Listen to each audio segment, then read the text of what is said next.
ఎన్ని గంటలకు వచ్చారమ్మా? 7 గంటలకి. ఎందుకని మీరు ఎందుకు వచ్చారు ఇక్కడికి? ఎంతనికి పెన్షన్ గా? వాలంటీర్ వాళ్ళు రాలేదా? రాలేదండి. ఎందుకనమ్మా?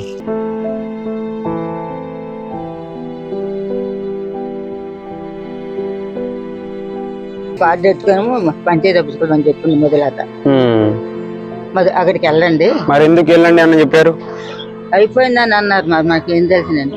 వెళ్ళి తెచ్చుకోండి అక్కడికి. 1వ తారీఖున చేసింది అని మొదలట. అంటే ఇంటికి వచ్చి చూడు కాకుండా డైరెక్ట్ ఇక్కడికి వచ్చి తీసుకోమన్నారా మీకు? మీకేం ఇబ్బంది లేదమ్మా మరి ఇక్కడికి వస్తే?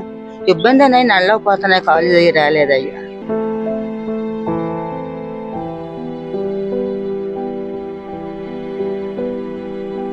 ఇంటికి తెచ్చి ఇచ్చేవారు. 7 గంటలకు 8 గంటలకల్లా తెచ్చి ఇచ్చేసి 1వ తారీఖునే చేసిండు. ఆధార్ కార్డు నంబర్ తీసుకొని మా అమ్మని పంచాయతీ ఆఫీస్కి వెళ్ళమని అనేసి. ఈ కాలేజ్ అయిన వాళ్ళేనయ్యా. ఆటోలో వచ్చాను. ఆటోలో వచ్చారా? బేగలు అయినంత అత్త బిగిస్తారని చెప్పి వచ్చేసామయ్యా.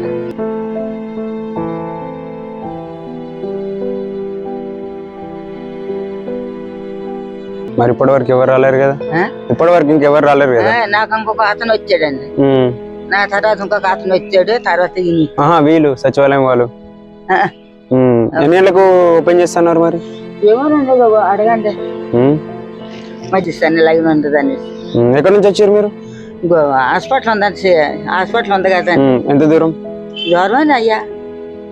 మనం సన్నసరావు బట్టలు కొట్టి ఉంది కదా వెనక. అక్కడ నుంచి ఇక్కడ దాకా వచ్చారా? అక్కడ నుంచి ఇక్కడ దాకా వచ్చారా? ఆటోలో వచ్చానండి. ఆటోలో వచ్చి గవర్నమెంట్ హాస్పిటల్ తనకి ఎంతకన్నా తెలియదు. ఇప్పుడు మరి చంద్రబాబు వస్తే ఇట్లానే ఉంటదమ్మా, వాళ్ళు ఇట్లా ఏమంటారు మరి అప్పటికి? అప్పుడు వచ్చి మీరే వచ్చి తీసుకోవాల్సి వస్తుంది. అదే ఎవరు వస్తారో ఏడు చేస్తారో పర్వాలేదు. ఈ బాబు అన్నాలు కూడా బియ్యం కూడా డబ్బులు కూడా తీసుకొచ్చి కడుపు నీరు కదలకుండా తెచ్చి ఇచ్చారు.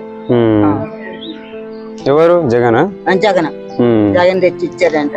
అందుకని నువ్వు చంద్రబాబు ఉన్నప్పుడు లేదండి చాలా ఇబ్బంది పడ్డదమ్మా. బియ్యానికి కూడా డబ్బులు కూడా పంచాయతీ ఆఫీస్కి వెళ్ళి ఇటుకుండే వాళ్ళు. ఈ బాబు వచ్చిన కంచి కూడా మాకు ఇదిగా ఉంది. ప్రతి నెల కూడా ఇంటి వాళ్ళండం తీసుకొచ్చేస్తాం. బియ్యం కాడ నేను రాకపోతే ఆ అమ్మాయి చాలా అమ్మాయితో ఏళ్ళకి బియ్యం తెచ్చిస్తుందండి. రావద్దు మా అమ్మ అని ఆ పరిస్థితి చూసి. మరి ఇప్పుడు బియ్యం వచ్చినాయి మీకు? ఇంకా రాలేదయ్యా. ఇంకా రాలేదు. మొన్న కూడా ఓట్లకు అందరూ వచ్చారు. అందరు నిలబడ్డామని జగన్కి అయితే అందరు నిలబడ్డామని అందరూ మర్చిపోతాం బాబు. మేము బాబు ఇచ్చింది మర్చిపోం కదా. 5 సంవత్సరాల నుంచి ఇంట్లో బయట నుంచి కాలు కట్టలేదు.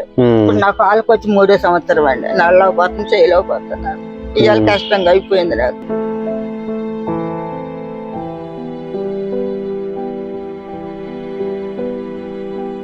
ఇప్పుడు ఈ కాలు మరి కాలుకు రాజు చేశారు అయ్యా హాస్పిటల్లో.